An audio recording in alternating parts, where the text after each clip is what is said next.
Hi, I'm Becky Brune and welcome to my channel. One of the surprising perks of coming back to quilting this late, when almost no one in my life does any sewing at all, is that there are people who I know who have little stashes of fabric that they have been just holding on to, waiting for somebody who they can give it to who could use it. My friend and neighbor Ward offered me some shirts. They are all cotton and beautifully made. Ward is a very dapper dresser.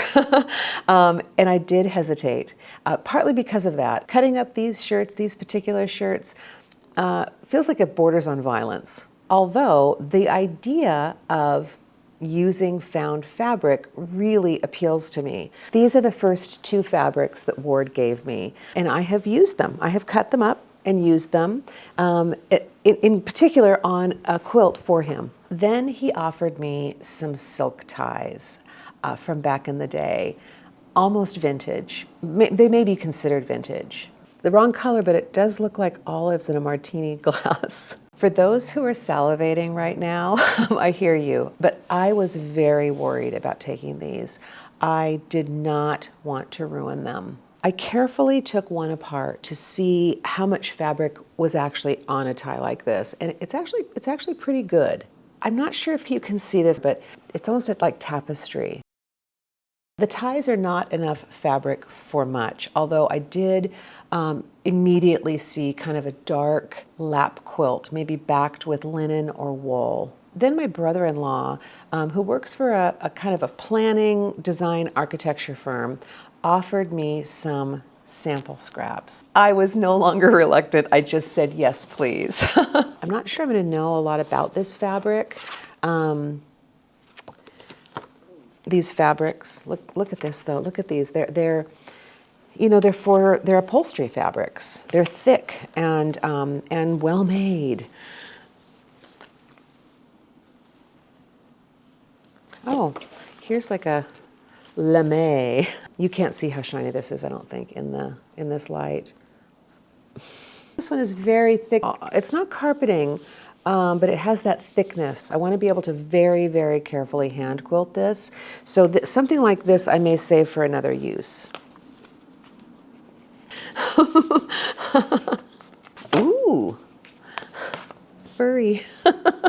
And then another friend offered me samples from her remodel.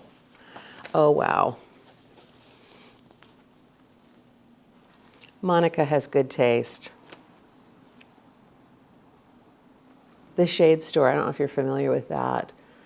I don't know what that is. Oh, wow. I mean, you can see why I'm thinking of a kind of a rich, I'm going to say masculine, although I know that is a very, that dates me to say that, but like a dark, rich, what? Yeah, wow.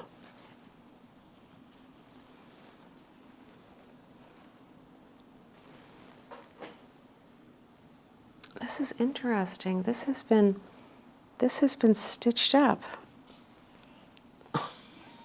No, fabric strand in my mouth. That is one of the things that I have been really, like, I have fabric strands, strings, thread. I have thread all over me all the time. It's in my bed. It's all over all of my sweaters. It's just not a good idea.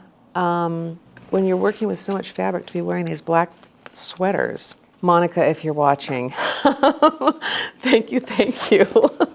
And then from a friend in France, I have this. When she gave it to me, she wondered if I knew what it was. And I think the reason she thought I would know is because it's from the 29th of July, 1981.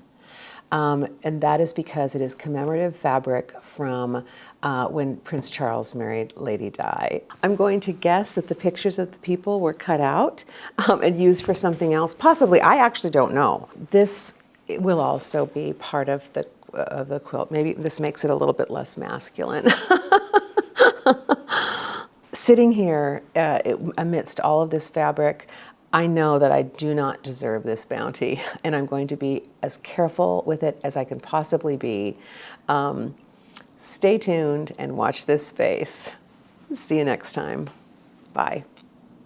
I'm trying to think of what they would use something like this for. I don't do a lot of remodeling. This kind of fabric is not something that I'm used to looking through or choosing from. This feels almost like one of those eyeglasses cleaners.